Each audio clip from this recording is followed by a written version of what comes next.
नमस्कार प्यारे विद्यार्थियों, एक बार फिर आपका स्वागत है एमजीसीआई के डिजिटल लर्निंग प्लेटफॉर्म पर। प्यारे विद्यार्थियों, हम पीएटी के प्रीवियस ईयर पेपर्स के क्वेश्चन सॉल्यूशन को यहाँ पर देख रहे हैं और आज जो पेपर में लेकर आया हूँ, ये जो पेपर है ये हुआ था 15/10/2022 को और ये जो पेपर है ये सेकंड शिफ्ट का है। मतलब इस दिन दो पेपर हुए थे। फर्स्ट शिफ्ट का पेपर हम लोग ऑलरेडी देख चुके हैं, ये सेकंड शिफ्ट का पेपर है। इसमें AG2 और AG2 के अंदर आप जानते हो क्रॉप प्रोडक्शन और हॉर्टिकल्चर दोनों आते हैं। तो क्रॉप प्रोडक्शन मैं और लाखन सिंह झाला सर आपके सामने लेकर आए हैं और हॉर्टिकल्चर जो है वो भूपेंद्र यादव सर लेकर आए हैं। इसी वीडियो में आप ये तीनों चीज़ें देख पाएंगे, इसलिए वीडियो के साथ अंत तक जुड़े रहें। तो प्यारे विद्यार्थियों, हम स्टार्ट करते हैं। सबसे पहले क्वेश्चन नंबर 5 आया। ये क्वेश्चन का जो नंबर है वो हमने सीक्वेंस से रखा हुआ है, तो ध्यान रखना 5वें नंबर का ये क्वेश्चन है। Preventive measure of weed management is, यहां पर बात चल रही खरपतवार प्रबंधन का निरोधात्मक उपाय क्या है। निरोधात्मक उपाय से यहां पर मतलब है कि फील्ड में हमारे को वीड को आने से रोकना है, खरपतवार को खेत में आने से रोकना है। जैसे आपने सुना होगा prevention is better than cure बोला जाता है, मतलब बाद में ठीक करने से अच्छा है उसको रोकना। तो हम लोग यहां पर देखते हैं कि मल्चिंग, फिर use weed free seed for sowing, मतलब सोइंग के लिए हमारे को ऐसे सीड लेना है जिसमें वीट के सीड मिक्स ना हो, तो खरपतवार रहित बीजों की बुआई हेतु उपयोग करना, ये प्रिवेंशन की मेथड है। और बाकी अगर हम लोग बात करते हैं तो बाकी सारे जो मेथड्स आती हैं इसको हम लोग किसके अंदर रखेंगे, तो ये जो सारी मेथड है इसको हम लोग रख सकते हैं या तो हम फिजिकल या इसको हम लोग बोलेंगे मैकेनिकल मेथड। फिजिकल या मैकेनिकल बोलेंगे, इसमें मल्चिंग कर देते हैं। मल्चिंग मतलब पूरा आवरण बिछा देते हैं जिसके कारण खरपतवार अंकुरित नहीं होते हैं। बर्निंग मतलब जला देना। हैंड पुलिंग मतलब हाथ से उखाड़ देना। ये फर्स्ट क्वेश्चन है। Next question number 7, one of the following crop is the most effective in controlling soil erosion, मतलब मृदा क्षरण को रोकने में कौन सी फसल अधिक प्रभावशाली है। जैसे हमसे कहा है बाजरा, बाजरा को हम लोग बोल सकते हैं पर्ल मिलेट भी इसको कहा जाता है, मेज, ग्रीन ग्राम और कॉटन। तो आप यहां पर देखेंगे कि क्षरण को रोकने में प्रभावी कौन है, तो ये आएगा ग्रीन ग्राम। जबकि हम मूंग की यहां पर बात करें तो मूंग ऐसी फसल है जो क्या करती है, कटाव या क्षरण को रोकने का काम करती है। ठीक है, नेक्स्ट क्वेश्चन पर आता हूं मैं। Which one of the following is not A stimulant crop, मतलब यहां पर उत्तेजक फसल नहीं है पूछा है। तो टोबैको है, टी है, कॉफी है, सोयाबीन नहीं है। और नहीं है इसलिए हमारा आंसर आएगा सोयाबीन, क्योंकि सोयाबीन कैसी क्रॉप है, तो सोयाबीन को हम बोलते हैं pulse as well as oil seed.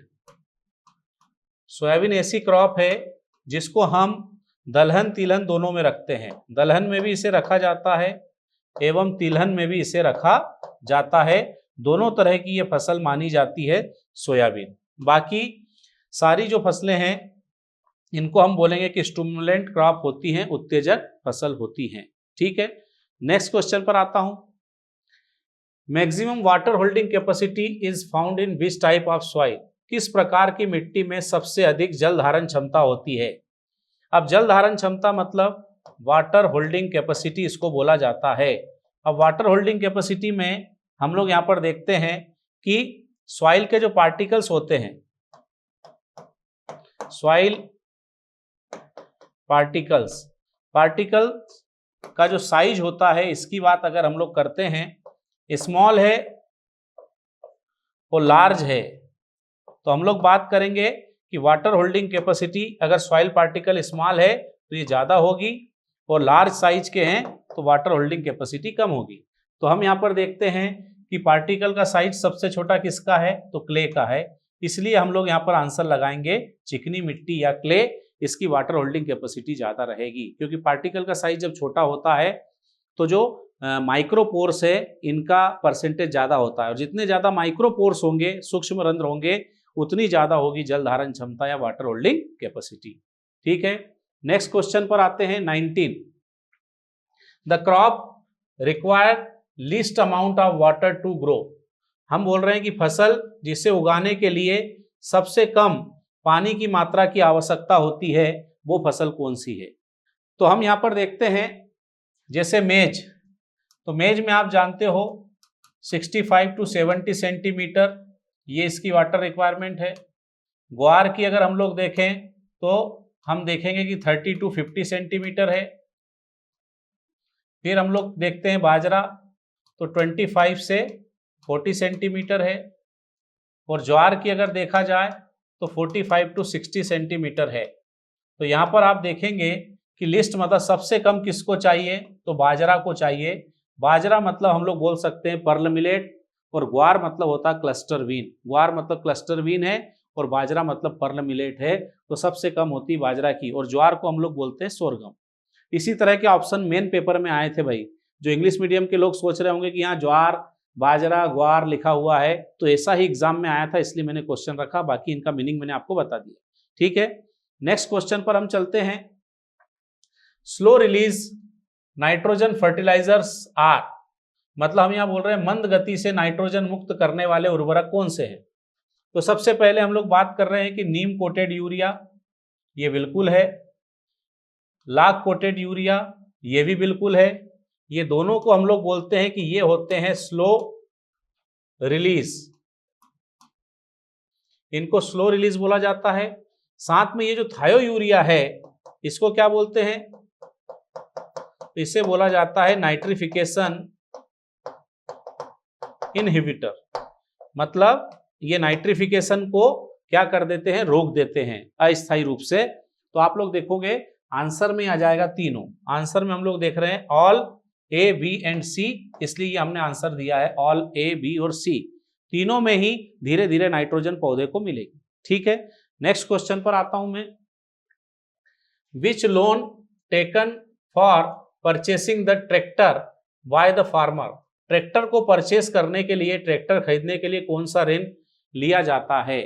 तो हम लोग यहाँ पर देखते हैं कि जो ट्रैक्टर लिया जाता है इसके लिए लोन होता है long term. Long term loan क्या होता है, तो लॉन्ग टर्म मतलब 5 से 15 ईयर्स, या ऐसा बोले कि 20 ईयर्स के लिए मैक्सिमम लिया जाता है, उसको हम लॉन्ग टर्म बोलते हैं। शॉर्ट टर्म को अगर देखा जाए तो हम लोग बोलेंगे कि भाई अप टू 12 मंथ्स। फिर हम लोग देखते हैं कि मीडियम टर्म क्या होता है भाई, 2 to 5 ईयर्स के लिए जो लिया जाता है ये हो गया। तो इस तरह से हम लोगों ने देखा कि ट्रैक्टर या हैवी मशीनरीज को परचेस करने के लिए हम लेते हैं लॉन्ग टर्म, मतलब दीर्घकालीन ऋण, लंबे समय के लिए लिया गया लोन ये होता है। ठीक है, नेक्स्ट क्वेश्चन पर आते हैं। Who is known as father of tillage, tillage का फादर हमसे यहाँ पर पूछा है कौन है। भू परिष्करण का जनक किसे कहा जाता है, तो आप सब जानते हैं कि जेथरो टूल जो है इनको माना जाता है। जेथरो टूल को हमने कहा ये किस किस के फादर हैं, तो हमने कहा भाई टिलेज के फादर है। फिर वीट साइंस के फादर हैं। फिर हमने कहा फादर ऑफ मॉडर्न एग्रोनॉमी, ये सब के फादर माने जाते हैं कौन, जेथरो टूल। एरिस्टोटल को अगर बात करें तो ये कौन हो गए भाई, फादर ऑफ जूलॉजी। लिविंग को अगर माने तो क्या है, फादर ऑफ एग्रीकल्चर केमिस्ट्री। और ये डेवेनपोर्ट जो है ये भी जूलॉजी से रिलेटेड हमने कहा कि पर्सन है, जूलॉजी में इन्होंने बहुत सारी अलग अलग रिसर्च की। आंसर यहाँ पर आएगा जेथरो टूल। ये जो है लिविंग को हमने एग्रीकल्चर केमिस्ट्री के फादर, या आप बोलोगे कि सॉइल केमिस्ट्री के फादर भी हम इनको बोलते हैं। ठीक है, next question 43। In which of the following crops blind hoeing is practised, कौन सी फसलों में अंधी गुड़ाई की जाती है। अब ये अंधी गुड़ाई क्या होती है, अंधी गुड़ाई का मतलब होता है बुआई के बाद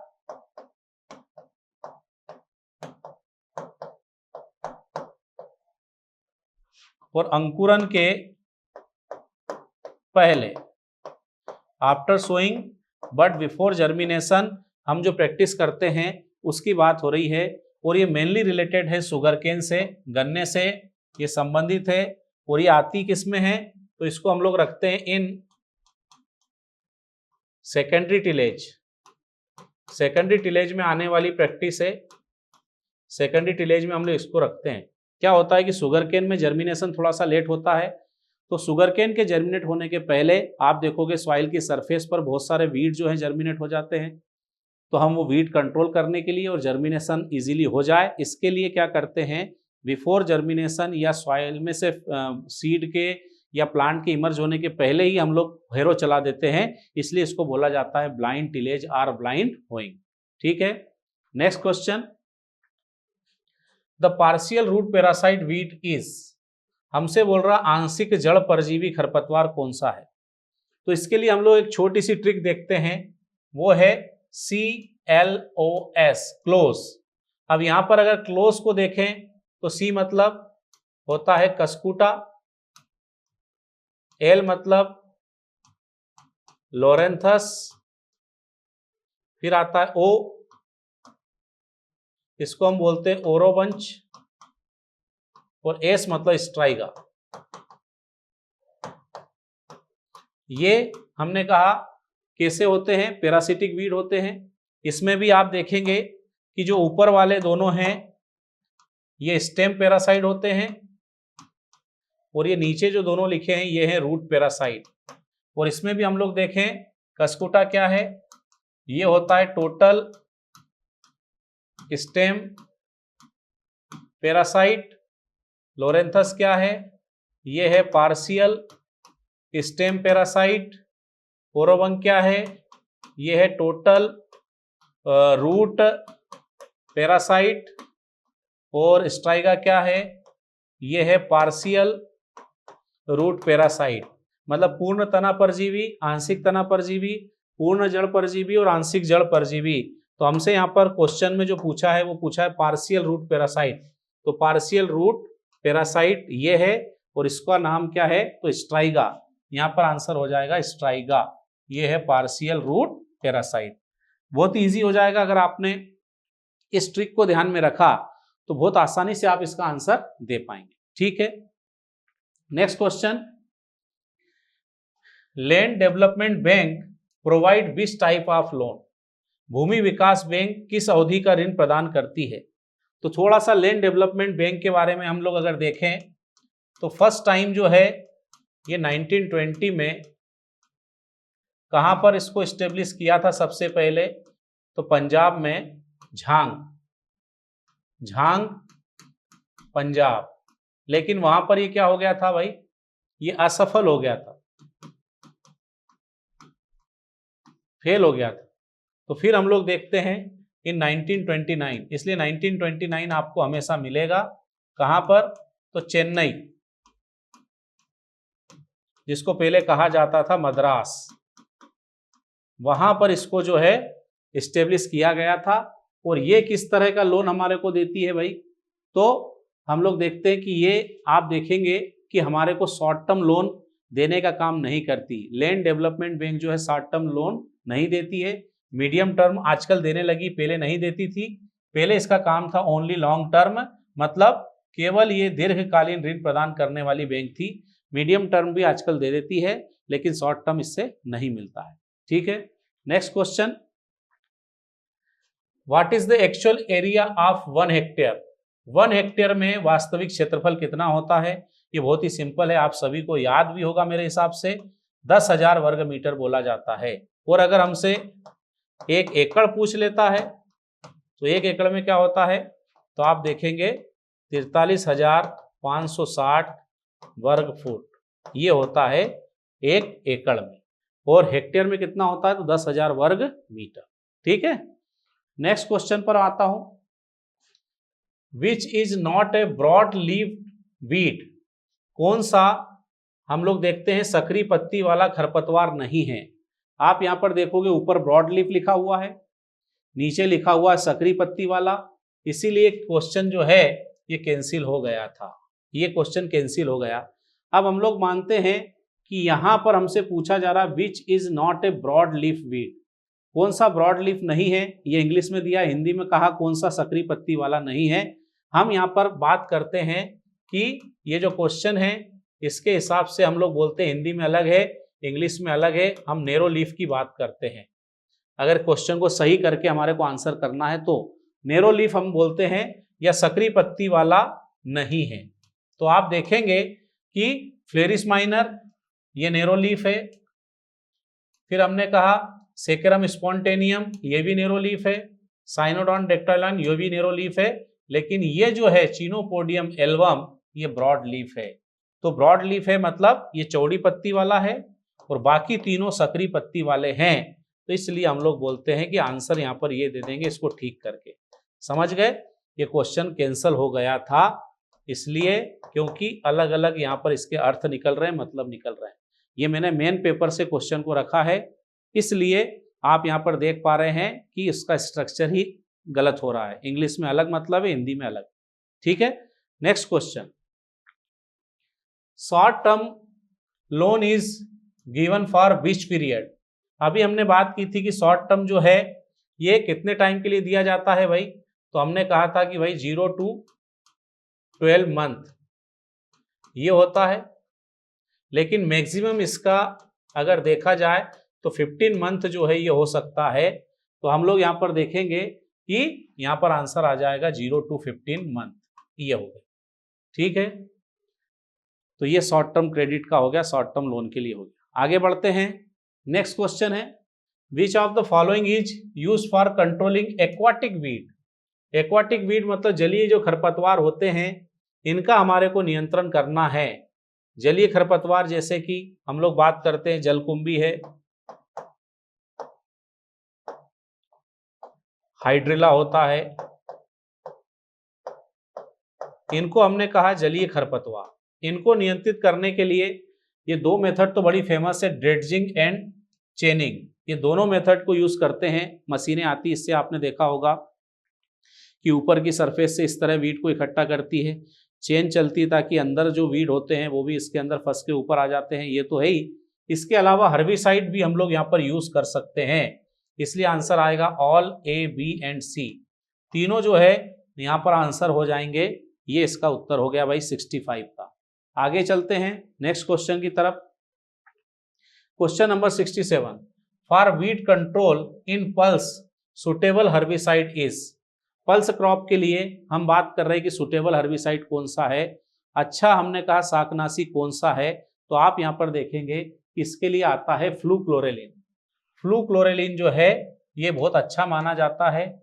इसको अगर आप देखेंगे तो आप देखेंगे कि वासालिन जो है ये इसका क्या हो जाएगा भाई, तो फ्लूक्लोरेलिन जो है इसका नाम हो जाता है वासालिन ये। और हम इसको कितना डालते हैं, तो 0.75 kg पर हेक्टेयर के रेट से हम लोग यूज करते हैं। और PPI प्री प्लांट इनकॉर्पोरेशन मतलब बुआई के पूर्व हम लोग इसको डाल सकते हैं। ठीक है, इस तरह से यूज करते हैं।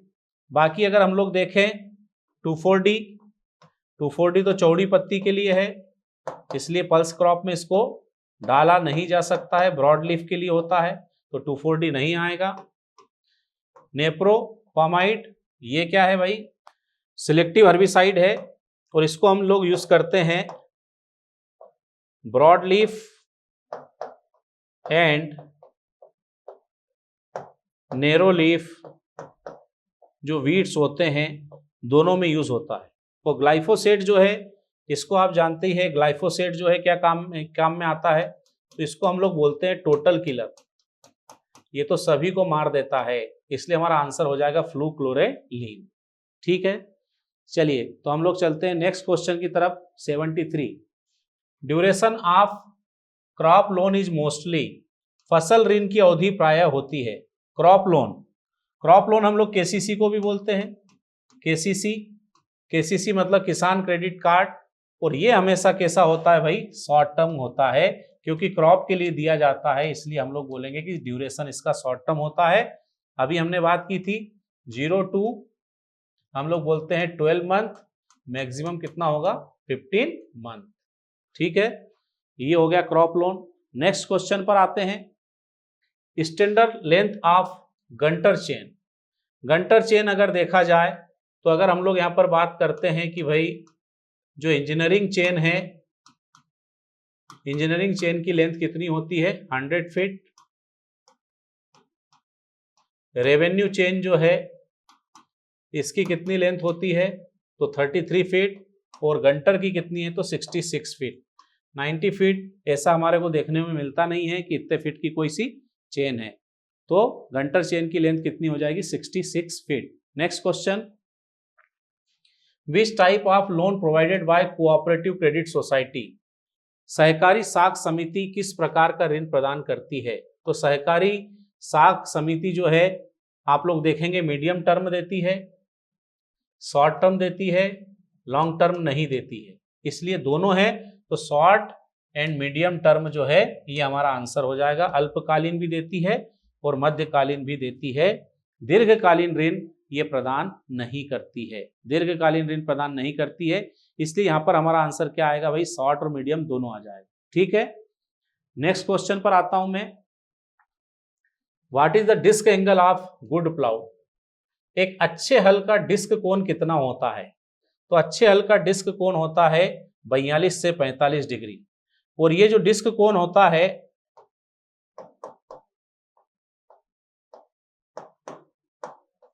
ये किस चीज को मैनेज करता है, हम लोग देखते हैं कि इसकी हेल्प से जो विड्थ ऑफ फरो है ये मैनेज होती है। और एक और कोण आता है जिसको हम क्या बोलते हैं, टिल्ट एंगल या टिल्ट कोण इसको कहा जाता है। इसकी वैल्यू कितनी होती है तो 15 to 25 डिग्री होती है, और ये किसको मैनेज करता है तो डेप्थ ऑफ फरो, मतलब कुड़ की ये गहराई के लिए टिल्ट कोण देखते हैं और चौड़ाई के लिए क्या देखते हैं, डिस्क कोण। ठीक है, नेक्स्ट क्वेश्चन पर मैं आता हूं। The tillage practice is desirable in the areas of having hard layer below the plough depth is, हल की गहराई के नीचे कठोर परत क्षेत्र में कौन सी जुताई जो है वो की जाती है। तो हम लोग देखते हैं कि पहले तो ये मालूम होना चाहिए कठोर परत क्या है। तो ये हमने देखा सॉइल है, सॉइल में जब हम प्लॉइंग करते हैं तो generally 10 to 15 centimetre deep ploughing होती है, लेकिन उसके नीचे सॉइल में आप देखेंगे एक हार्ड ऐसी लेयर बन जाती है इस तरह की, इस लेयर को बोला जाता है सब सॉइल, या हम इसको बोलते हैं हार्ड सब सरफेस पेन, कठोर अधो सतह इसे कहा जाता है। और इसको ब्रेक करना है, क्योंकि सब सॉइल को ब्रेक करना है तो इसके लिए हम क्या यूज करेंगे, हम यूज करेंगे सब सॉइलिंग, इस मेथड को बोला जाता है। और जो इंप्लीमेंट हम यूज करते हैं उसको बोला जाता है सब सॉइलर। क्या बोलेंगे, सब सॉइलर। जबकि मिनिमम टिलेज में क्या होता है भाई, लिस्ट टिलेज ऑपरेशन जब करते हैं तो मिनिमम टिलेज बोलेंगे।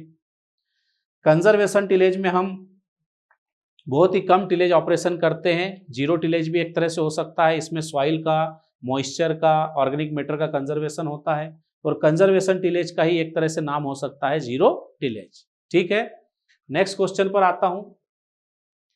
Which of the following is a soil fumigant, हमारे को यहाँ फ्यूमिगेंट बताना है या धूम्रक बताना है। तो आप यहाँ पर देखेंगे कि धूम्रक कौन सा होता है, फ्यूमिगेंट कौन सा है, तो मिथाइल ब्रोमाइड जो है इसको हम बोलेंगे कि ये फ्यूमिगेंट होता है।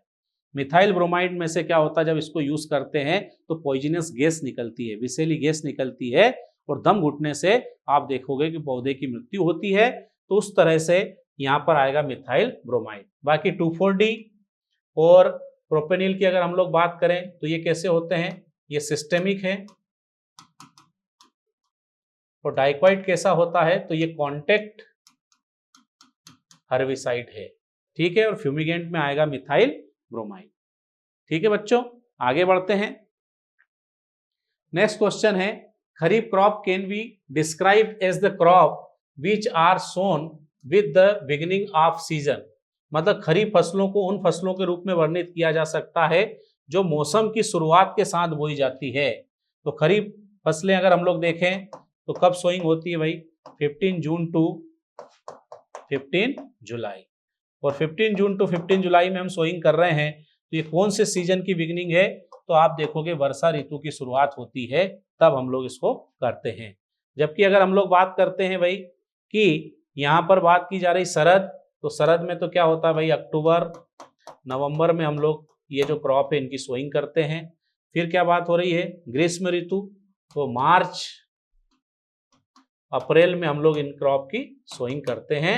तो यहाँ पर आंसर खरीफ क्रॉप दिया है, खरीफ मतलब हम लोग बोलेंगे वर्षा ऋतु। विंटर को क्या बोलते हैं भाई, रेनी को खरीफ बोल दिया, विंटर जो है इसको रबी बोलेंगे, और ये समर जो है इसको हम लोग बोल सकते हैं जायद क्रॉप। ठीक है, ये हो गया क्वेश्चन नंबर 88। नेक्स्ट क्वेश्चन पर मैं आता हूं, question number 90। Which crop is not a rabi season crop?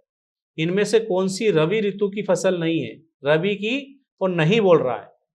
तो हम लोग देखते हैं कि जौ, सरसों, गेहूं, ये ऑल थ्री जो क्रॉप है ये रबी सीजन की क्रॉप है। कपास जो है ये खरीफ सीजन की क्रॉप है। तो जो रबी की नहीं है वो खरीफ की है, इसलिए आंसर हो गया कपास। यहाँ आंसर हमारा हो जाएगा कॉटन। ठीक है, बार्ले, मस्टर्ड और व्हीट कौन से सीजन की है, तो ये रबी सीजन की क्रॉप। ठीक है, नेक्स्ट क्वेश्चन पर आता हूं। Serial word is derive from which language? Serial शब्द किस भाषा से लिया गया है? तो ये रोमन शब्द है, रोमन भाषा का है। ये उनके देवता से लिया गया शब्द है, रोमन, वहां से लिया गया शब्द है रोमन। और सीरियल शब्द मतलब अनाज होता है, सीरियल का मीनिंग। ठीक है, नेक्स्ट क्वेश्चन पर मैं आता हूं 93। The origin place of phalaris minor. Phalaris minor जो है इसका हमारे से ओरिजिन प्लेस या उत्पत्ति स्थान पूछा है। फ्लेरिस माइनर मतलब क्या होता है भाई, तो इसका नाम है हिंदी में गेहूंसा, और अंग्रेजी में हम लोग इसे बोलते हैं कैनेरी ग्रास। ये जो है, अब ये क्वेश्चन को हम बोल रहे हैं कि कैंसिल हो गया था। कैंसिल क्यों हो गया था? क्योंकि अमेरिका और मेक्सिको ये दोनों ही जो है, अमेरिका भी माना जाता है, मेक्सिको भी माना जाता है, ये दोनों ही इसके ओरिजिन प्लेस माने जाते हैं। इसलिए हम लोग कह रहे हैं कि ये क्वेश्चन जो है कैंसिल हो गया था। ठीक है, अमेरिका भी आ सकता है, मेक्सिको भी आ सकता है। ठीक है, next question and last question की हम लोग बात कर रहे हैं। Apex bank for rural credit is, ग्रामीण वित्त का शीर्ष बैंक है। तो ग्रामीण वित्त का शीर्ष बैंक हम लोग जानते हैं कौन है, नाबार्ड। नाबार्ड जो है इसको बोला जाता है कि रूरल क्रेडिट का ये अपेक्स बैंक होता है।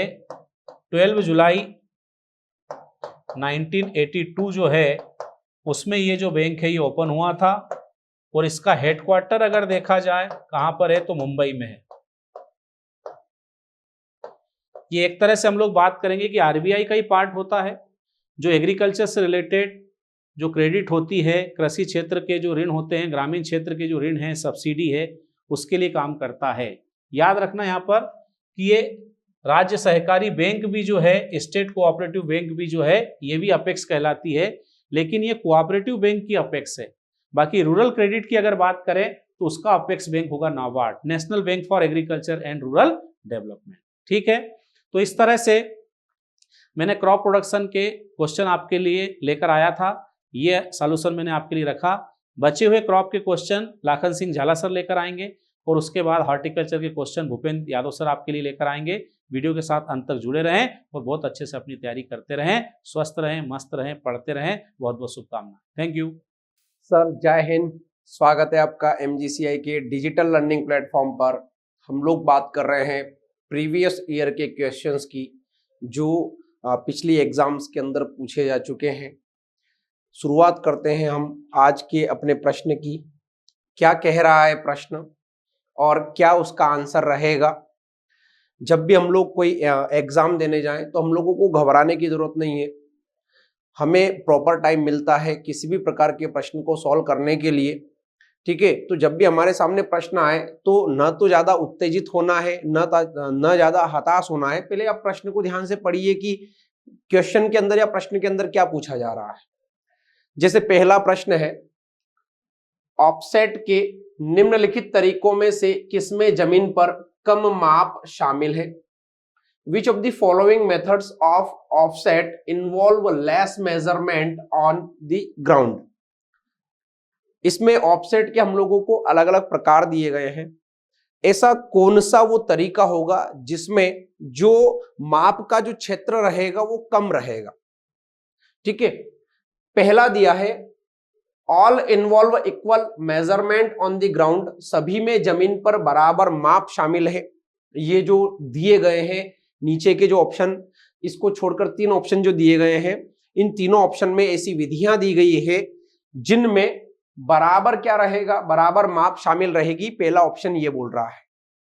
दूसरा ऑप्शन है लंबवत ऑफसेट की method of perpendicular offset. Perpendicular offset का मतलब होता है कि जब आप इस प्रकार का मेजरमेंट करोगे, ये जब आपका मेजरमेंट होता है तो इसको कहा जाता है परपेंडिकुलर मेजरमेंट। ठीक है, संबंधों की विधि मेथड ऑफ टाइज। टाइज का मतलब होता है कि जब आप क्या करोगे, एक पॉइंट से दूसरे पॉइंट को इस प्रकार से क्या करोगे, कनेक्टिविटी बनाओगे, इसको टाइज की मेथड के नाम से जाना जाता है। ठीक है, फिर अगला है method of oblique offsets. Oblique offsets के अंदर भी क्या होता है, ज्यादा एरिया कवर किया जाता है।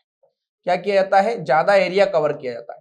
अब आप ये देखिए कि इन तीनों मेजरमेंट में ऐसा कौन सा तरीका है जो कम माप को क्या करेगा, कम माप को शामिल करता है। तो आपको ये वाला जो ऑप्शन है हमारा, पहला वाला जो ऑप्शन हम लोगों को लग रहा है यहाँ पे, ये वाला कौन सा, परपेंडिकुलर वाला, जो लंबवत आपका क्या होता है, ऑफसेट होता है, उसके द्वारा जो जमीन पर माप होती है वो क्या होती है, कम होती है। ठीक है, तो आंसर हमारा क्या जाएगा, ये वाला आंसर हमारा आ गया। क्लियर है, आगे बढ़ते हैं। अगला प्रश्न, which cultivators are operated by tractors fitted with hydraulic lift. कौन सी कल्टीवेटर हाइड्रोलिक लिफ्ट वाले ट्रैक्टरों द्वारा संचालित होते हैं। हाइड्रोलिक लिफ्ट आप लोगों ने देखी होगी, ट्रैक्टर के पीछे हाइड्रोलिक लिफ्ट होती है। मतलब क्या होता है कि किसी भी इंप्लीमेंट को हम लोग ऊपर नीचे उसके द्वारा कर सकते हैं। तो ये बोल रहा है कि ऐसा कल्टीवेटर आप बताइए जो ट्रैक्टर के हाइड्रोलिक लिफ्ट के द्वारा संचालित होता है। ऐसा कौन सा कल्टीवेटर है। पहला दिया है trailed cultivator. Trailed cultivator Hindi में बोलते हैं अनुगामी कल्टीवेटर। तो इसको तो हम लोग क्या कर सकते हैं, खींचना पड़ता है। इसको क्या करना पड़ता है, खींचना पड़ता है। Cultivator with spring tines, spring टाइन लगा हुआ cultivator. Cultivator with ridge tines, कठोर टाइन्स लगा हुआ कल्टीवेटर। और दूसरा दिया है माउंटेड। माउंटेड का मतलब ही होता है फिट करना। माउंटेड का मतलब ही क्या होता है, फिट करना, यानी कि किसी के ऊपर रखना।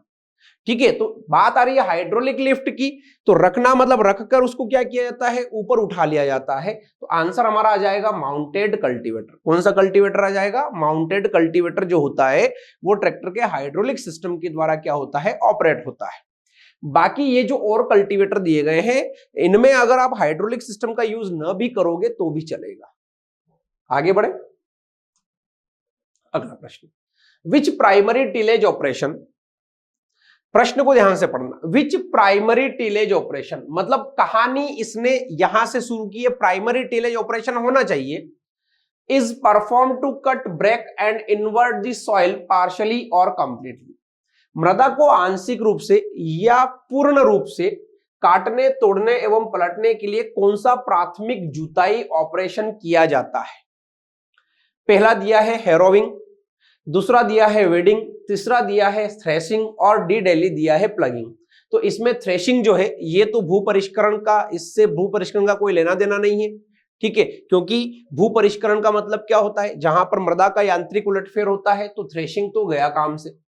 वेडिंग ये तो द्वितीयक भू परिष्करण की क्रिया है, ये भी काम से गया। हैरोइंग प्राथमिक भू परिष्करण के बाद में हम लोग क्या करते हैं, मिट्टी के अंदर जो हल्का काम करते हैं वो हैरोइंग होता है, तो ये भी काम से गया। अब एक ही हमारा ऑप्शन बचा हुआ है, कौन सा, प्लगिंग यानी कि जुताई। तो आंसर क्या आ जाएगा भैया, जुताई आंसर हमारा आ जाएगा। क्लियर है, आगे बढ़े। अगला प्रश्न है, the physical condition of soil related to plant growth is known as. देखिए ये डेफिनेशन दी गई है, ये डेफिनेशन है भैया, ये परिभाषा दी गई है। ये इन चारों में से किसी एक की परिभाषा है। पौधों की वृद्धि से संबंधित मृदा की भौतिक अवस्थाओं को कहते हैं। यानी कि आप क्या कर रहे हैं कि मान लो कि कोई खेत है, ठीक है, कोई खेत है, ये खेत है, अभी ये खेत फसल बोने के लायक नहीं है, आप इसको क्या कर रहे हो, फसल बोने के लायक बना रहे हो, तो इस अवस्था को क्या कहा जाएगा। तो भैया देखो होता क्या है कि इस खेत को अगर फसल बोने लायक बनाना है तो इसमें विभिन्न प्रकार के हम लोगों को काम करने पड़ते हैं, ठीक है। उसमें जुताई भी आती है, उसमें हेरोइंग भी आती है, उसमें अलग अलग तरीके से लेवलिंग आती है, उसमें ढेले तोड़ना आता है, सारी की सारी प्रक्रियाएं आती है। परंतु हमसे यहाँ पे प्रक्रियाएं नहीं पूछा है, हमसे क्या पूछा है कि जो कंडीशन हम लोग, जो फिजिकल कंडीशन हम लोग इस मिट्टी को दे रहे हैं, इस मिट्टी को हम लोग बारीक कर रहे हैं, उस क्रिया को हम लोग क्या कहेंगे, उस अवस्था को हम लोग क्या कहेंगे, वो अवस्था कौन सी होती है। तो परिभाषा है ये, और ये परिभाषा है टिल्थ की। किसकी परिभाषा है, टिल्थ की। एग्जाम के अंदर आ चुका, याद रखिएगा। Tilth is a physical condition of soil. जो टिल्थ होता है वो मृदा की भौतिक अवस्था है, जी ऐसी अवस्था जिसमें हम लोग क्या कर सकते हैं, क्रॉप कल्टीवेशन कर सकते हैं, फसलों की खेती कर सकते हैं, ठीक है। तो ये आंसर आ गया आपका डिटेली, टिल्थ। अगला, which planter has 6 C-type blades on its flanges? किस प्लांटर के फ्लैंगेज पर 6 C-type ब्लेड लगी होती है। C-type ब्लेड मतलब इस प्रकार से, इस प्रकार का आप लोगों को स्ट्रक्चर ऐसा देखने को मिलेगा, और यहां पे आप लोगों को यहां पे क्या देखने को मिलेगी, टाइन्स देखने को मिलेगी। तो ये वाला जो पोर्शन होता है, ये जो फ्लैंजेस, फ्लैंजेस मतलब जहां से जुड़ा होता है उसको फ्लैंजेस कहा जाता है। तो यहां से ये सी जैसी, सी के आकार की क्या जुड़ी होती है, ब्लेड्स जुड़ी होती है। तो 6 ब्लेड जुड़ी होती है। किसके अंदर 6 ब्लेड जुड़ी होती है, तो याद रखिएगा, मतलब याद रखने वाली बात है, जो जीरो टिल ड्रिल होती है, ठीक है, जो जीरो टिल ड्रिल होती है, जिसको हम लोग क्या बोलते हैं, जीरो कम फर्टी ड्रिल के नाम से भी हम लोग जान सकते हैं, इसके अंदर ये आपकी जो सी टाइप की ब्लेड लगी होती है, 6 ब्लेड लगी होती है, और फिर इसके अंदर क्या होती है, टाइन्स लगी होती है, या 9 टाइन्स के भी होते हैं, ठीक है, 11 टाइन्स वाले भी होते हैं। और ये ब्लेड कितनी लगी होती है, 6 ब्लेड लगी होती है। क्लियर है क्या, आगे बढ़े। अगला प्रश्न है, Which one of the following is not an objective of tillage? निम्नलिखित में से कौन सा भू परिष्करण का उद्देश्य नहीं है। भू परिष्करण का उद्देश्य नहीं है, ठीक है। अब सबसे पहले तो ये पता होना चाहिए कि उद्देश्य कौन कौन से होते हैं, हम भू परिष्करण कर क्यों रहे हैं। ऑप्शन पढ़ लेते हैं, अपने आप आंसर आ जाएगा। पहला ऑप्शन है मृदा में कड़ी सतह को नष्ट करना, टू डिस्ट्रॉय हार्ड पेन। अगर मिट्टी कठोर है तो उसको तोड़ने के लिए हम लोग भू परिष्करण करते हैं, ये तो एक उद्देश्य हो गया, मतलब पहला तो उद्देश्य है। दूसरा, टू कंट्रोल वीड्स, खरपतवारों को नियंत्रित करने के लिए हम लोग हो का प्रयोग करते हैं, कल्टीवेटर का प्रयोग करते हैं, हेरो का भी प्रयोग किया जाता है, देसी हल का भी प्रयोग किया जाता है, मतलब ये भी भू परिष्करण का उद्देश्य है। टू एरेट द सॉइल, मृदा वायु संचार बढ़ाना, बिल्कुल करते हैं। आप लोगों ने देखा होगा कि जब हम लोग खेत के अंदर फसलें बो देते हैं और उसके बाद जब हम लोग सिंचाई करते हैं या किसी तरह से पानी खेत में जाता है तो ऊपर पपड़ी जम जाती है, जिसकी वजह से प्रॉपर एरेशन नहीं हो पाता है। तो हम लोग क्या करते हैं, निराई गुड़ाई का काम करते हैं, उस पपड़ी को तोड़ने का काम करते हैं, ताकि उसके अंदर प्रॉपर एयर यानी कि जो वायु है उसका संचार हो पाए। तो ये भी उद्देश्य है। अब ये 3 तो उद्देश्य हो गए, तो ऑब्वियसली हमारा जो आंसर आएगा वो क्या आ जाएगा, डिडेली आ जाएगा। पढ़ना चाहो तो आप पढ़ भी सकते हो, ऑप्शन को पढ़ लेते हैं। टू डिक्रीज सॉइल टेम्परेचर, मृदा तापमान को घटाना। मृदा तापमान नहीं घटेगा। आप लोगों ने देखा भी होगा कि जब भू परिष्करण की क्रिया की जाएगी तो मिट्टी को तोड़ दिया जाता है, तोड़ दिया जाता है तो सीधे के सीधे जो किरणें होती है वो कहां पहुंचती है, वो पहुंचती है जमीन पर, मतलब मिट्टी का ताप बढ़ता है। क्या होता है, मिट्टी का ताप बढ़ता है, ठीक है, घटता नहीं है। तो आंसर आ गया आपका डिडेली। अगला प्रश्न, the threshing efficiency of thresher depends on, मड़ाई मशीन की मड़ाई दक्षता निर्भर करती है। अगर आप किसी फसल की मड़ाई करना चाहते हैं, मतलब कि जो फसल है उसमें से दाना अलग करना, भूसा अलग करना, ठीक है, मतलब आप जो फसल है पूरी की पूरी, उस फसल में से आपको क्या करना है, दाना निकालना है। अगर ये प्रक्रिया आप कर रहे हो तो इसको मड़ाई बोलते हैं। क्या बोलते हैं, मड़ाई यानी कि थ्रेशिंग। अब जो थ्रेशिंग होती है वो कौन कौन सी बातों पर निर्भर करती है। मान लो कि थ्रेशर मशीन है, उसमें आप फसल डाल रहे हो मड़ाई के लिए, तो भैया कोई ना कोई कंडीशन तो होना चाहिए ना। ऐसा तो नहीं कि हरी की हरी फसल डाल दोगे तो क्या दाना निकल जाएगा, क्या नहीं निकल पाएगा। तो कुछ कंडीशंस होती है, वही यहां पे दिया गया है। तो क्या क्या किसके ऊपर डिपेंड रहती है, फीड दर, नमी की मात्रा एवं फसल का प्रकार। फीड दर मतलब कितनी फसल डाल रहे हो, मान लीजिए कि कोई थ्रेशर है, उसकी कैपेसिटी मतलब इतना ही अनाज मतलब इतनी फसल लेने की है, और आप पूरा की पूरा इतना पूरा भार उसके अंदर डालोगे तो वो प्रॉपर वे में काम नहीं कर पाएगी। ठीक है। फिर दिया है नमी की मात्रा, बिल्कुल सही बात है, आप लोगों ने पढ़ा भी होगा कि हार्वेस्टिंग के समय फसलों में नमी का एक प्रतिशत होना चाहिए ताकि वो प्रॉपर वे में उसको क्या किया जा सके, उसकी थ्रेशिंग की जा सके, उसकी मड़ाई की जा सके। तो भैया नमी प्रतिशत भी क्या करती है, प्रभावित करती है। फसल का प्रकार भी प्रभावित करता है। आप लोगों ने देखा होगा कि एक ही प्रकार की थ्रेशर में सारी की सारी फसलों की थ्रेशिंग नहीं हो सकती, उसके लिए अलग अलग प्रकार की जालियों का प्रयोग होता है। तो ये किसके ऊपर डिपेंड करता है भैया, ये अपनी थ्रेशिंग एफिशिएंसी जो होती है इसके ऊपर भी डिपेंड करती है।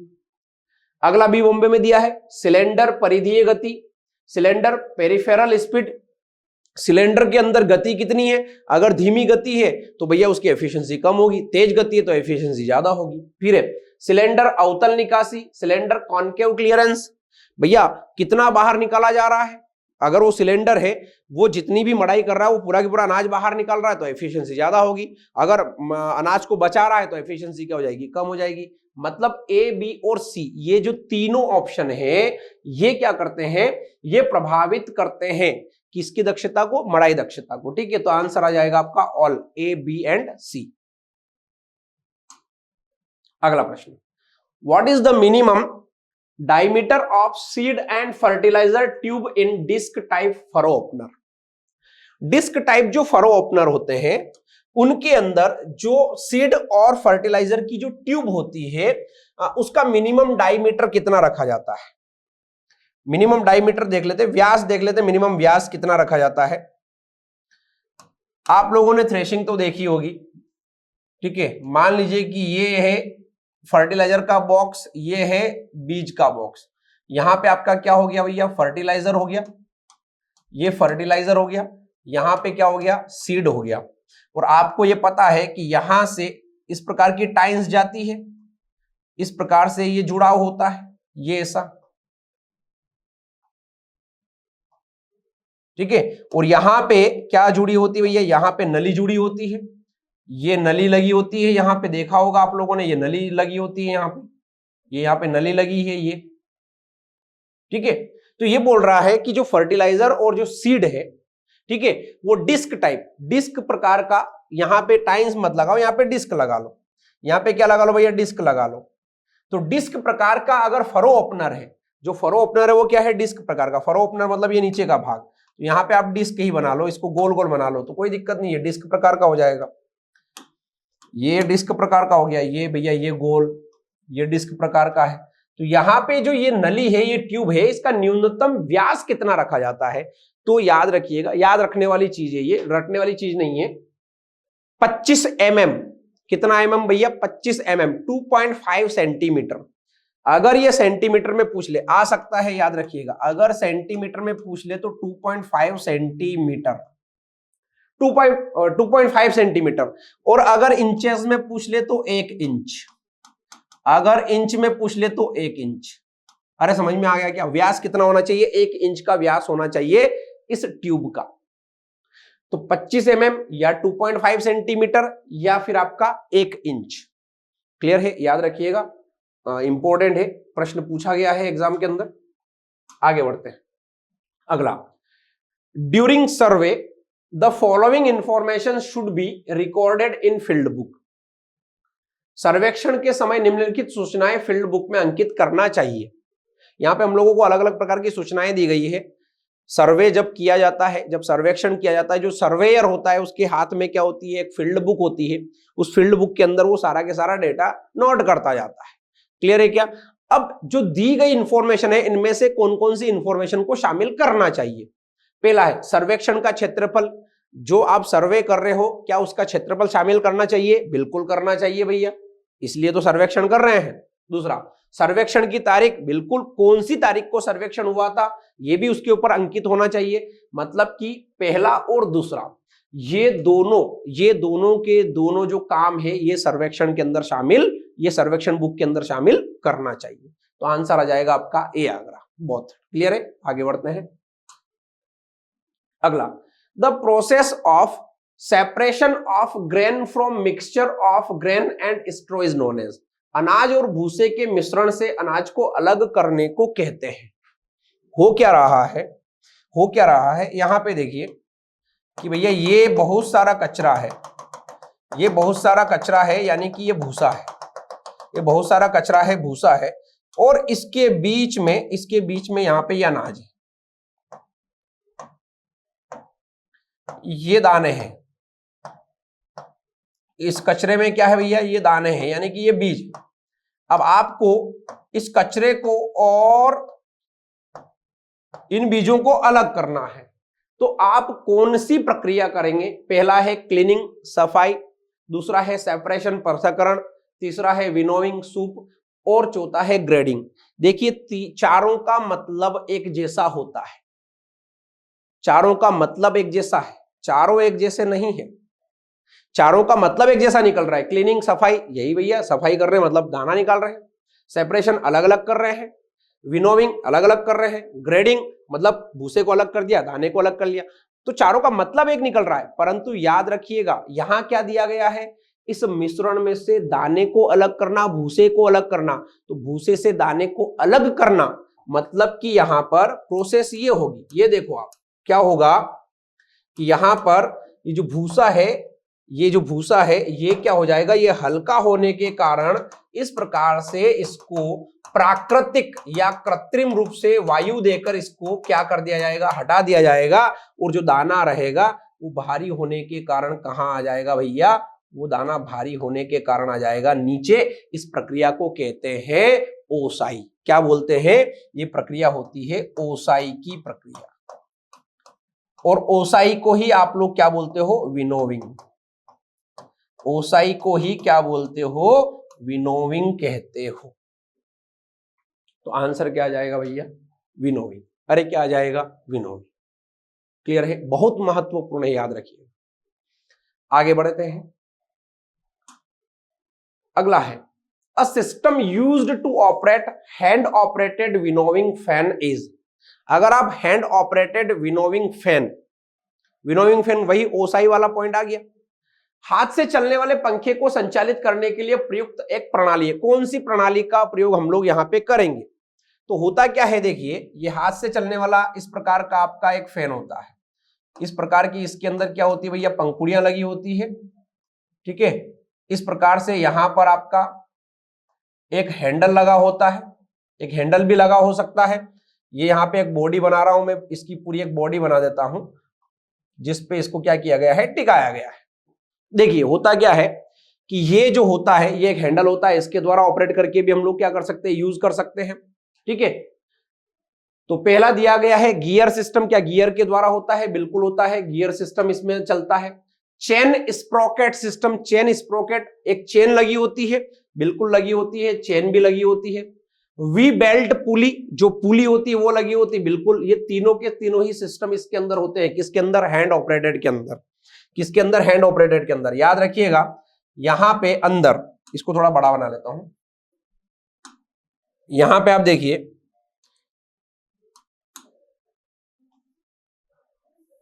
ठीक है, ये हो गया, ये पंखुड़ी हो गई भैया, ये क्या हो गई, पंखुड़ी हो गई। और ये आपकी क्या जा रही है, ये जा रही है पुली। ये क्या है, ये पुली है। ये क्या है, ये है पुली, ये है पुली, ठीक है। और पुली में क्या है, पुली में यहां पे चेन का सिस्टम कर रखा है। क्या कर रखा है? यहां पे चेन का सिस्टम कर रखा है। ये एक चेन है, क्या है, ये एक चेन है, ठीक है। ये क्या है, चेन है। और इसका कनेक्शन किससे है? इसका कनेक्शन आपका ये बेल्ट लगा रखा है, इसका कनेक्शन किससे? एक हैंडल यानी कि गियर से है। ये क्या हो गया आपका, ये हो गया आपका गियर, ये आपकी पुली हो गई, ठीक है।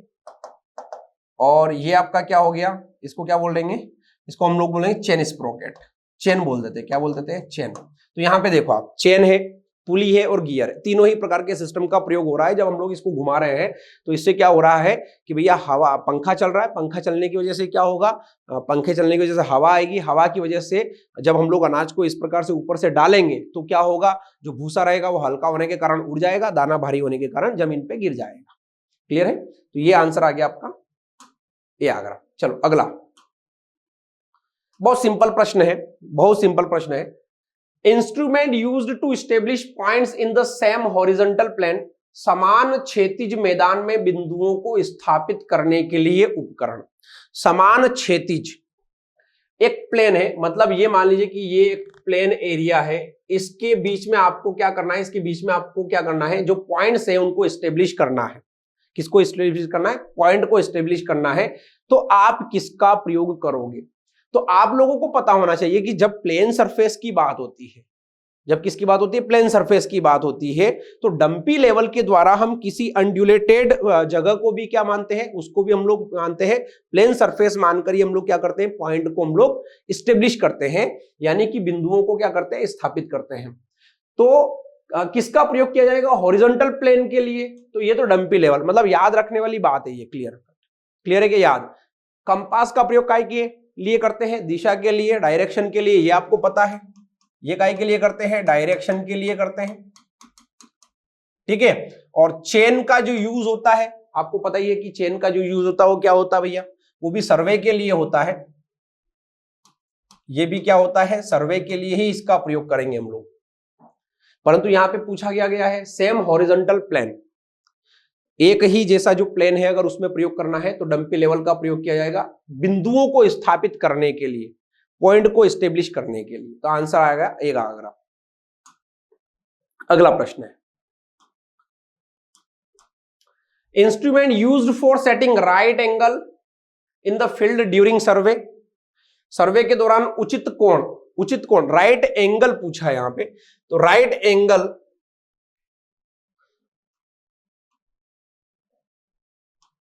मतलब 90 डिग्री का अगर आपको एंगल बनाना हो, ठीक है, 90 डिग्री का अगर आपको कोण बनाना हो तो हम लोग किसका यूज करेंगे? एक तरह से ये मान सकते हैं कि राइट एंगल अगर आपको बनाना हो या सेट करना हो, कहां पे, सर्वे के दौरान अगर सेट करना हो तो हम लोग किसका प्रयोग करेंगे? तो क्रॉस स्टॉक, बिल्कुल सही बात है, इसका यूज करते हैं। ऑप्टिकल स्क्वायर का भी प्रयोग होता है और प्रिज्म स्क्वायर का भी प्रयोग होता है। आपने क्रॉस स्टॉक पढ़े ही होंगे, अलग अलग प्रकार के गुनिया यंत्र आपने पढ़े होंगे, ठीक है। प्रकाशीय गुनिया भी आपने पढ़ा होगा, प्रिज्म गुनिया भी आपने पढ़ा होगा। तो याद रखिएगा, जब राइट एंगल आप लोगों को कहीं पे भी सर्वे लाइन पे बनाना रहेगा तो उसके लिए हम लोग इन तीनों का यूज कर सकते हैं। तो आंसर आपका क्या आ जाएगा? All 1, 2 and 3। क्लियर है क्या? चलिए, तो ऑल प्रीवियस ईयर के जो क्वेश्चन जो थे, जो एग्जाम्स के अंदर पूछे गए हैं, वो हम लोगों ने कंप्लीट कर लिए हैं। क्लियर है क्या? मिलते हैं अगले लेक्चर में, तब तक के लिए जय हिंद, जय भारत, धन्यवाद। नमस्कार प्यारे बच्चों, मैं भूपेंद्र यादव आप सभी का एमजीसीआई के यूट्यूब चैनल पर बहुत बहुत स्वागत करता हूं। जैसे कि प्यारे बच्चों आप सब जानते हैं, सर्वविदित है, एमजीसीआई आपके लिए प्रीवियस ईयर क्वेश्चन पेपर का सॉल्यूशन लेकर आ रहा है। उसी कड़ी में आज हम बात करेंगे हॉर्टिकल्चर के क्वेश्चन की। जी हाँ दोस्तों, जो आपका पेपर हो रहा है वो है 15 नवंबर 2022 का हॉर्टिकल्चर AG2 में अपन देखेंगे, और ये है शिफ्ट सेकंड। इससे पहले अपन ने बात करी थी शिफ्ट फर्स्ट की, और आज हम बात करेंगे शिफ्ट सेकंड की। तो आइए बिना विलंब के हम जानते हैं, पहले क्वेश्चन की ओर बढ़ते हैं। पहला क्वेश्चन है आपसे, जो आपके पेपर में जिस नंबर पे है उसी नंबर के हिसाब से यहाँ पर बात की जा रही है। Tomato sauce is preserve by using following preservative. Tomato का सॉस जो है वो किससे प्रिजर्व किया जाता है? तो टमाटर का जो सॉस हो रहा बेटा, या जिसको हम सॉस कह रहे हैं, टोमेटो सॉस की अगर मैं बात करूं तो टोमेटो सॉस जनरली प्रिजर्व किया जाता है एक तो विनेगर से, विनेगर को आप सिरका बोलते हो या एसिटिक एसिड भी हम बोल सकते हैं, विनेगर या सिरका जिसके अंदर प्रिजर्वेटिव पदार्थ होता है एसिटिक एसिड, ठीक। एक तो ये प्रिजर्वेटिव होता है, इसके अंदर जो यूज किया जाएगा। देन होता है सोडियम बेंजोएट। कौन सा होता है? तो दूसरे नंबर पर है सोडियम बेंजोएट, ठीक है। सोडियम बेंजोएट एक ये प्रिजर्वेटिव हो रहा है, ठीक। इसकी मात्रा ऑन एन एवरेज 750 ppm ली जाती है, और यदि आपसे पर केजी पल्प में पूछ लिया जाए तो 0.25 ग्राम प्रति किलोग्राम पल्प प्रति किलो पल्प में अपने को ऐड करना चाहिए। ठीक, इसके अलावा कुछ हद तक सिट्रिक अम्ल भी प्रिजर्व का काम कर सकता है, लेकिन दो प्रिजर्वेटिव मुख्यतः मान्यता प्राप्त है किसके लिए, सॉस के लिए। अब हम बात करें किसकी सर, तो यहाँ पर बात करें सिट्रिक अम्ल की, तो सिट्रिक अम्ल भी मिलाया जाता है। ठीक है, सिट्रिक अम्ल भी मिलाया जाता है, लेकिन ये एज ए प्रिजर्वेटिव काम नहीं करता है। लेकिन आपके एग्जामिनर ने जो इसका फाइनल आंसर कंसिडर किया था वो सिट्रिक अम्ल किया था। हालांकि ये प्रश्न वैसे देखा जाए तो कैंसल क्वेश्चन है, ध्यान रखना इसमें एसिटिक एसिड लिखा गया है जो कि विनेगर का ही एक प्रारूप होता है। तो अब हम सर क्या याद रखें, आपको दोनों याद रखना, इन दोनों से प्रिजर्व हो रहा है।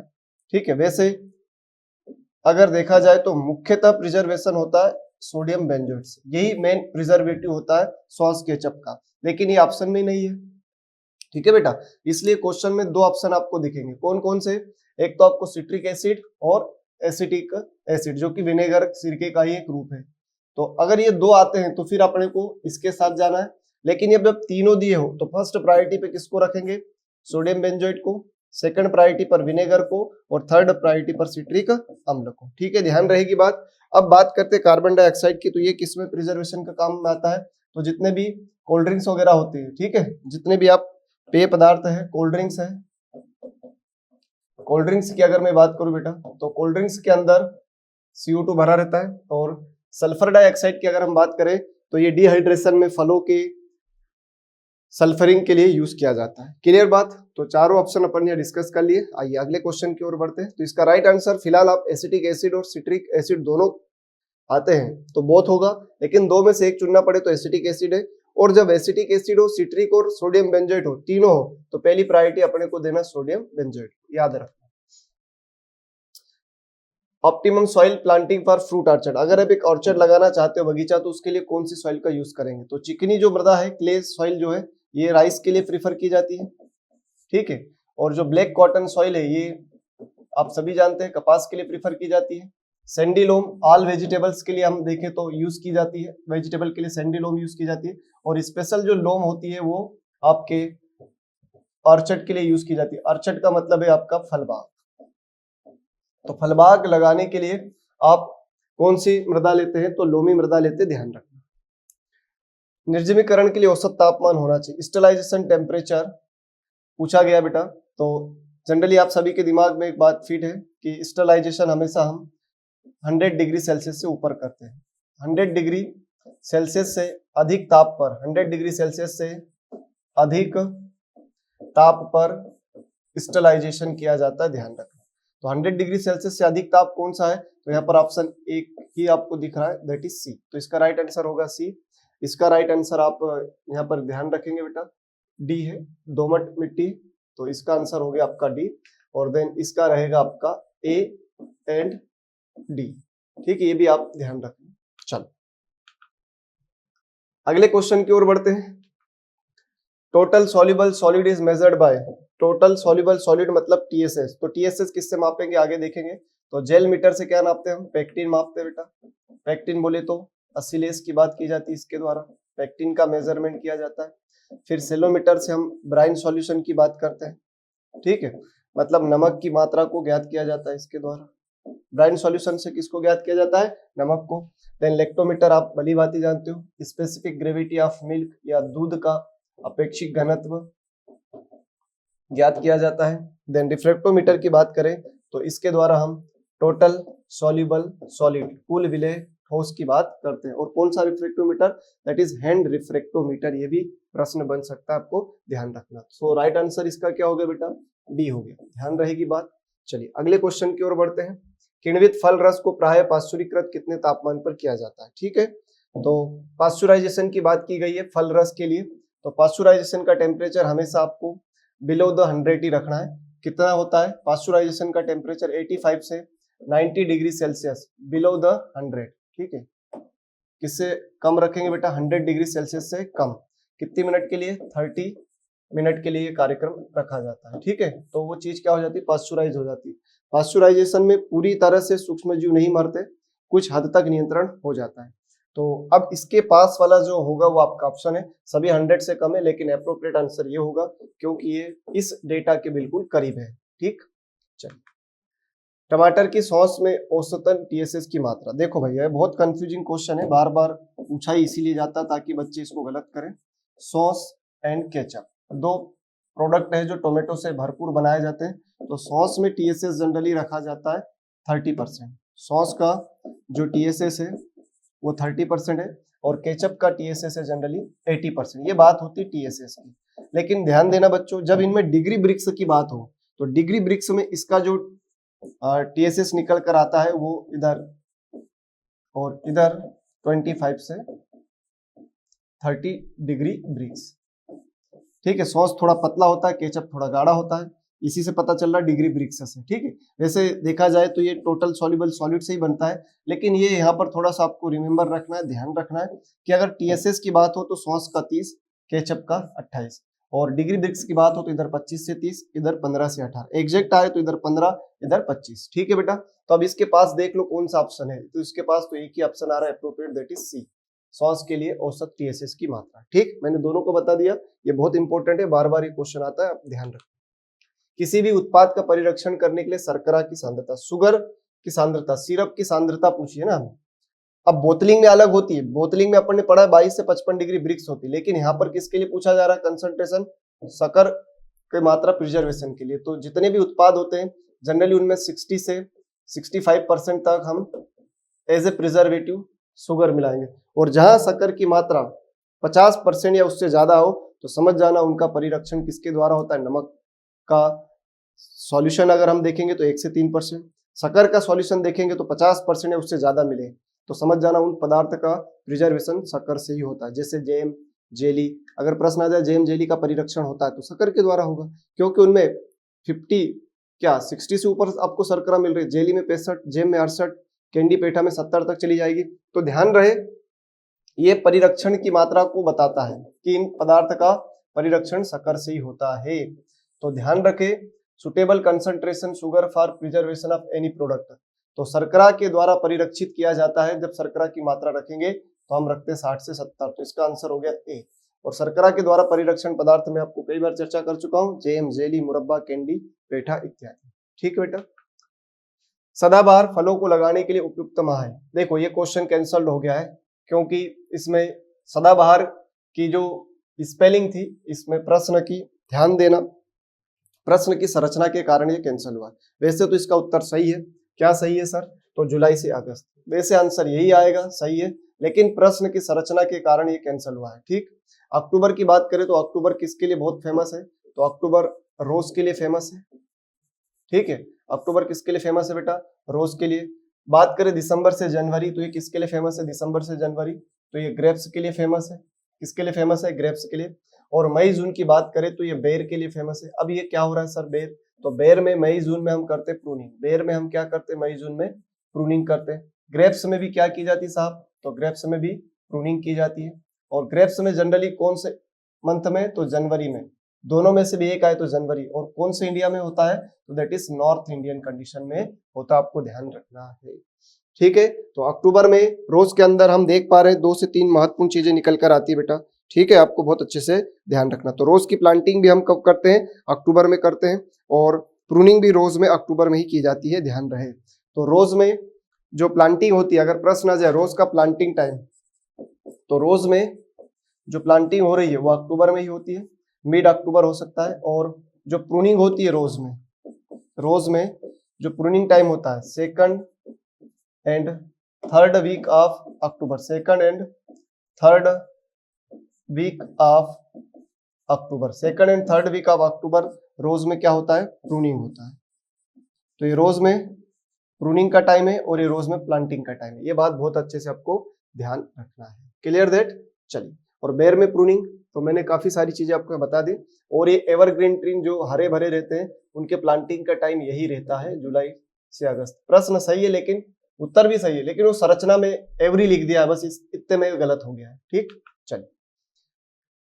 फलदार बगीचे के लिए उपयोगी अंतरा सस्य फसल है, useful intercrop for fruit orchard. बगीचे के लिए अंतरा सस्य फसल के रूप में क्या लेते हैं, जैसे अगर हम देखें प्याज लिया जाता है मैंगो के ऑर्चर्ड में। अनियन जनरली उगाया जाता है कहाँ पर? मैंगो के ऑर्चर्ड में।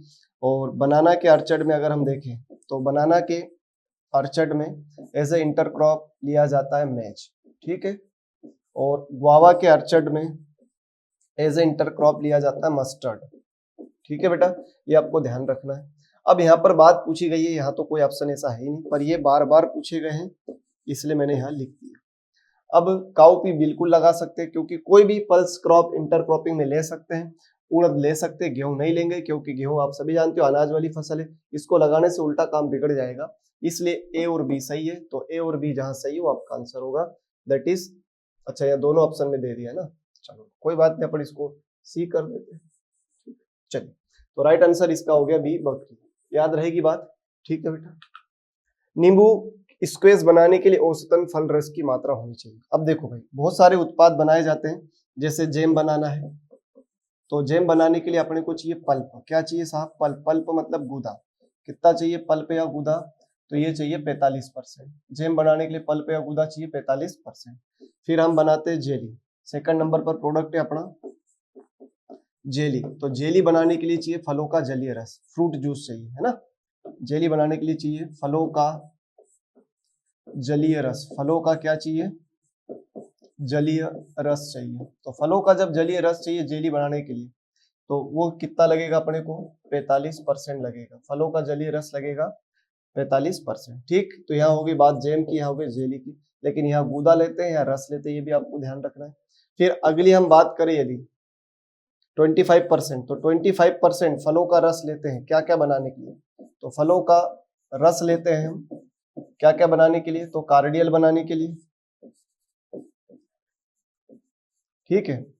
कार्डियल के अलावा आपसे पूछ लिया जाए तो इधर स्क्वेस, जो आपसे पूछा ही गया है, यहाँ पर लिखा होगा, ये लिखा भाई।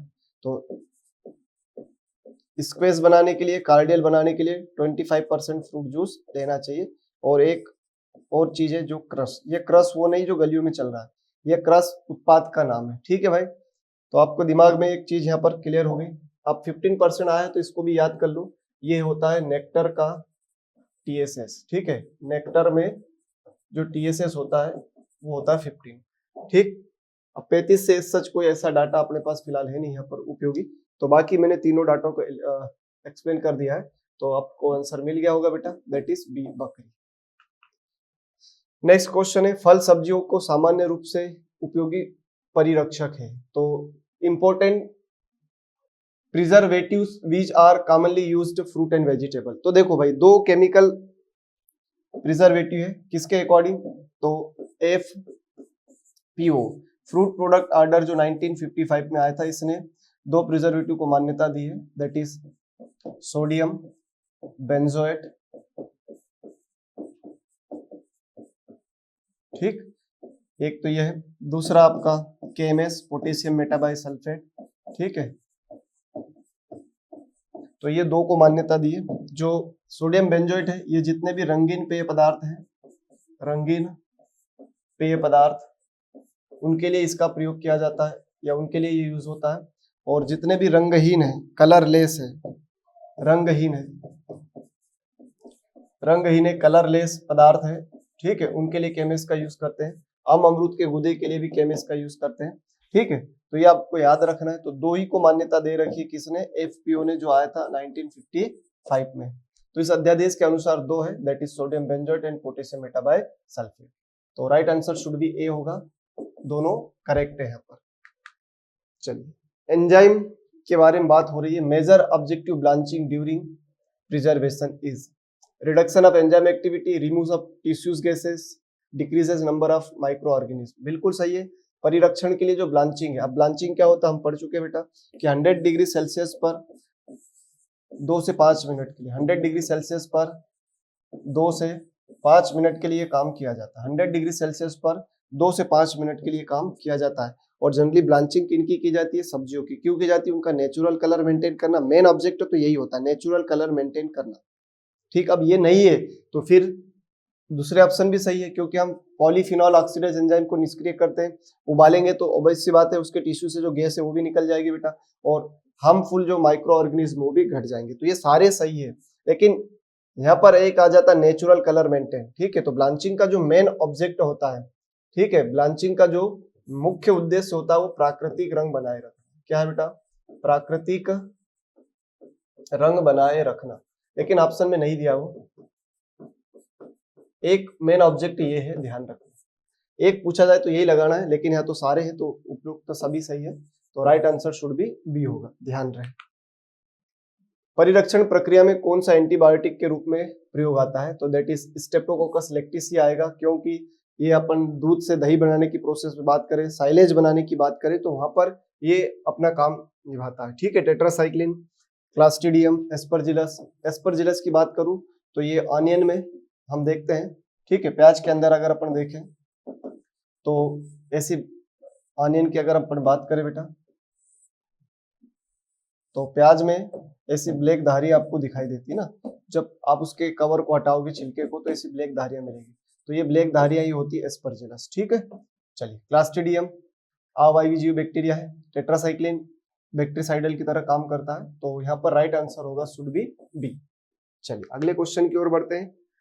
जेली, जैम, सॉस, ये सब ऑप्शन दिए, इसमें से ब्लैक नेक किसमें प्रॉब्लम है? तो आप सभी को पता है कि हम सॉस बनाने के लिए या केचप बनाने के लिए क्लो या लौंग का उपयोग करते हैं, क्लो या लौंग का प्रयोग करते हैं। और हम सभी जानते हैं कि जो क्लो होता है, लौंग होता है, उसके टिप वाले पोर्शन पे, उसके टिप वाले पोर्शन में क्या होता है भाई? टेनिन होता है, टेनिन।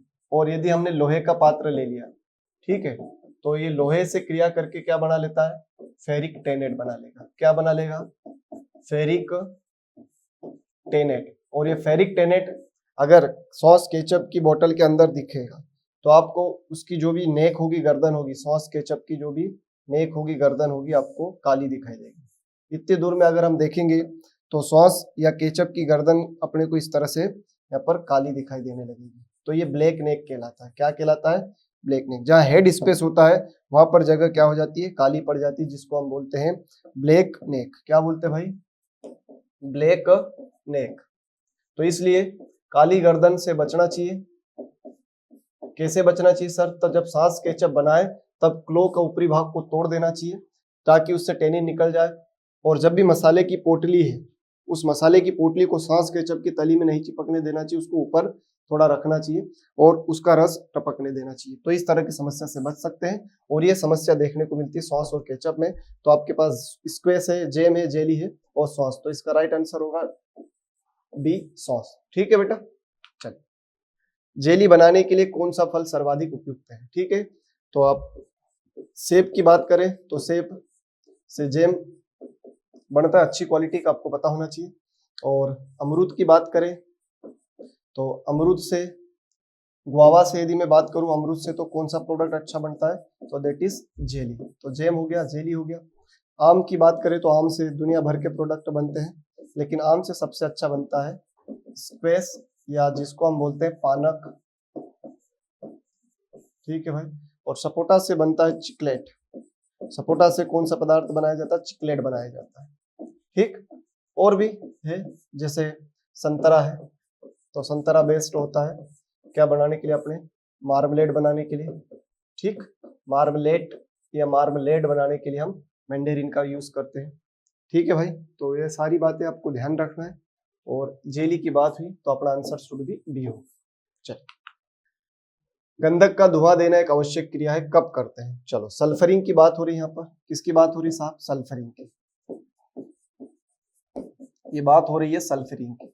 और सल्फरिंग के लिए अपन सल्फर डाइऑक्साइड का प्रयोग करते हैं जब फलों को डिहाइड्रेशन किया जाता है। डिहाइड्रेशन मतलब यहाँ पर हम बात करें उनको सुखाने की, तो फलों को जब सुखाया जाता है, डिहाइड्रेशन किया जाता है, तब ये बात की जाती है। तो इसके लिए क्या करते हैं सर? तो इसके लिए धुआं देते हैं। किसका धुआं देते हैं? सल्फर डाइऑक्साइड का। 90 गुणा 60 गुणा 90 सेंटीमीटर का एक बॉक्स होता है इस तरह का, ठीक है। जब सल्फरिंग का धुआं देना है तो एक ऐसा बॉक्स होता है बेटा। इस बॉक्स का जो डायमीटर है 90 60 इंटू 90 सेंटीमीटर, बड़ा छोटा भी रख सकते हैं, अपने ऊपर है। इस तरह से इसमें 10 से 12 ट्रे लगी होती है, उनके ऊपर फ्रूट को रख देते हैं और नीचे से सल्फर डाइऑक्साइड का धुआं दिया जाता है। कब? जब हम कर रहे हैं डिहाइड्रेशन। डिहाइड्रेशन मतलब सुखाने के दौरान, सुखाने के दौरान, ठीक है, सुखाने के दौरान ये किया जाता है। किया क्यों जा रहा है भैया, सल्फरिंग का प्रोसेस क्यों जा रहा है और किन में किया जाता है, तो ये किया जाता है किन में, मेनली सल्फरिंग की जाती है फ्रूट्स में। किन में की जाती है, फ्रूट्स में, ध्यान रखना। सल्फरिंग की क्रिया मुख्यतः फलों में की जाती है। सल्फरिंग की क्रिया मुख्यतः किसमें की जाती है, फलों में। सब्जियों में नहीं करते, उसमें अलाउ नहीं है, ठीक है। तो सल्फरिंग की क्रिया मुख्यतः किन में की जाती है, तो फलों में की जाती है, ध्यान रखना है। और ऐसा क्यों कर रहे हैं, तो यहाँ पर हम सुखाने के दौरान जब सन ड्राइंग करते हैं, कौन सी ड्राइंग करते हैं, सन ड्राइंग हम करते हैं बेटा, सन ड्राइंग। सन ड्राइंग का मतलब है सूर्य की रोशनी में सुखाना। किसकी रोशनी में सुखाना है, सूर्य की रोशनी में, सूर्य के प्रकाश में, ठीक है बेटा। तो सूर्य की रोशनी में जब सुखाया जाता है तो उसका कलर थोड़ा फेड पड़ जाता है, तो उससे बचने के लिए हम किसका धुआं देते हैं, सल्फर का। सूर्य की रोशनी में सन ड्राइंग में जब हम सुखाते हैं तो सन ड्राइंग में सुखाने से उसकी फ्रूट की क्वालिटी, कलर थोड़ा प्रभावित हो जाता है। तो यहाँ कलर को मेंटेन करने के लिए सल्फरिंग की जाती है। किसको मेंटेन करने के लिए, कलर को, फ्रूट के कलर को, फ्रूट के कलर को मेंटेन करने के लिए किया जाता है ना। फलों के प्राकृतिक रंग को बनाए रखने के लिए हम यूज करते हैं, किसका यूज करते हैं, तो सल्फर डाइऑक्साइड का। बहुत अच्छे से आप ध्यान रखेंगे, ठीक है। चलिए, तो अब उत्तर समझ में आ गया होगा कि सल्फरिंग की प्रोसेस कब होती है। डिब्बा बंदी में धुआं देते ही नहीं, कहीं धुएं की जरूरत होनी, बोतल बंदी में भी नहीं करते, पैकिंग में भी नहीं करते। तो निर्जलीकरण, जैसे मैंने आपको बताया, निर्जलीकरण मतलब सुखाना। तो सुखाने के दौरान ये किया जाता है। ये आपसे बार बार क्वेश्चन पूछा जाता है, ध्यान रखना। जेली तैयार करने का अंतिम ताप क्या है, तो आप सभी भली भांति जानते हो, एंड पॉइंट ऑफ जेली आए, एंड पॉइंट ऑफ जेली। तो जेली का एंड पॉइंट आए तो आप सभी जानते हैं 105 डिग्री सेल्सियस या 221 डिग्री फ़ारेनहाइट। ऐसे क्वेश्चन आ जाए जेम के लिए, ठीक है, जेम का एंड पॉइंट पूछ लिया जाए बेटा, तो जेम का एंड पॉइंट होता है 105.5 डिग्री सेल्सियस या 222 डिग्री फ़ारेनहाइट। ये जेम का एंड पॉइंट है, ऊपर वाला जेली का है। अब जेली की बात हुई है तो जेली का ये रहा भाई, आंसर हो गया ए, ठीक। ये स्टरलाइजेशन का टेम्परेचर है। अब यहाँ पर दोनों जगह है तो इसको थोड़ा सा करेक्ट कर लो, ठीक। चलिए, तो आंसर हो गया इसका ए। क्लियर दैट, आगे बढ़ते हैं। आत्मसंगति की कौन सी प्रणाली को दो प्रकार में विभाजित किया जाता है, ठीक है। जो स्पेरोफाइटिक सेल्फ इनकम्पेटिबिलिटी होती है, स्पेरोफाइटिक सेल्फ इनकम्पेटिबिलिटी जो होती है, ये अपने को देखने को मिलती है कोल क्रॉप्स में। किसमें देखने को मिलती है बेटा, कोल क्रॉप्स में देखने को मिलती है, गोभी वर्गीय सब्जियों में। स्पेरोफाइटिक सेल्फ इनकम्पेटिबिलिटी, गेमेटोफाइटिक और स्पेरोफाइटिक, अब क्या होता है, ये सब बायोलॉजिकली ब्रीडिंग का मेथड है, इतना भी डिटेल में नहीं जाएंगे हम। जो अपने इस क्वेश्चन के इर्द गिर्द है उनकी बात करते हैं। सेल्फ इनकम्पेटिबिलिटी होता क्या है, आप सभी भली भांति जानते हो कि ये सपोज दैट मान लो बेटा कोई फ्लावर है, ठीक। अच्छा, ये फ्लावर है और इसी फ्लावर से बेटा ये इसके स्टेमन है, एंथर। अब ये पोलन, इस के अंदर जो पोलन है ये यहाँ पर पोलिनाइज नहीं कर पा रहे, मतलब इसको निषेचित नहीं कर पा रहे, ठीक है। सेम फ्लावर में भी नहीं हो रहा और सेम प्लांट में भी नहीं हो रहा, तो उसको हम बोलते हैं सेल्फ इनकम्पेटिबिलिटी। सेम फ्लावर में भी नहीं हो रहा और सेम प्लांट के दो फ्लावर उनमें भी नहीं हो रहा है, तो भैया घर के घर मिलन नहीं हो पा रहा है। तो उस कंडीशन को अपने को बोलना है सेल्फ इनकम्पेटिबिलिटी या स्व अनिश्चितता। ना तो एक पुष्प के अंदर हो रहा है, ये पोलन इसको फर्टिलाइज नहीं कर रहा, और इसी प्लांट में कहीं और एक फ्लावर है, वहां भी ये फर्टिलाइज नहीं कर पा रहा है, तो इस कंडीशन को बोला जाता है सेल्फ इनकम्पेटिबिलिटी। और सेल्फ इनकम्पेटिबिलिटी में जो हेट्रोमॉर्फिक प्रणाली है या सेल्फ इनकम्पेटिबिलिटी, इसको लेविस नामक साइंटिस्ट ने बताया है और दो तरह की बातें इन्होंने बताई। तो हम बात करेंगे इनके हिसाब से हेट्रोमॉर्फिक प्रणाली। तो हेट्रोमॉर्फिक प्रणाली में अपने को दो चीज देखने को मिलती है, एक देखने को मिलती है डाई स्टाइली और एक मिलती है अपने को ट्राई स्टाइली, ठीक है। तो जो डाई स्टाइली है, ठीक है, कौन सा स्टाइली बेटा, डाई स्टाइली, और एक हो रहा आपका ट्राई स्टाइली। तो ड्राई स्टाइली और ट्राई स्टाइली जो दो प्रकार है वो हेट्रोमॉर्फिक प्रणाली के। अब इसमें क्या हो रहा है सर, जो डाई स्टाइली है इसमें क्या हो रहा है, ट्राई स्टाइली में क्या हो रहा है। तो आपने पिन टाइप और थर्म टाइप नाम सुना होगा, और एक प्रीमूल जो प्लांट होता है, ठीक है, उसमें ये स्पेस्ट अपने को देखने को मिलता है, ठीक है। डाई स्टाइली और ट्राई स्टाइली किसमें देखने को मिलता है, प्रीमूला एक प्लांट है उसमें देखने को मिलता है।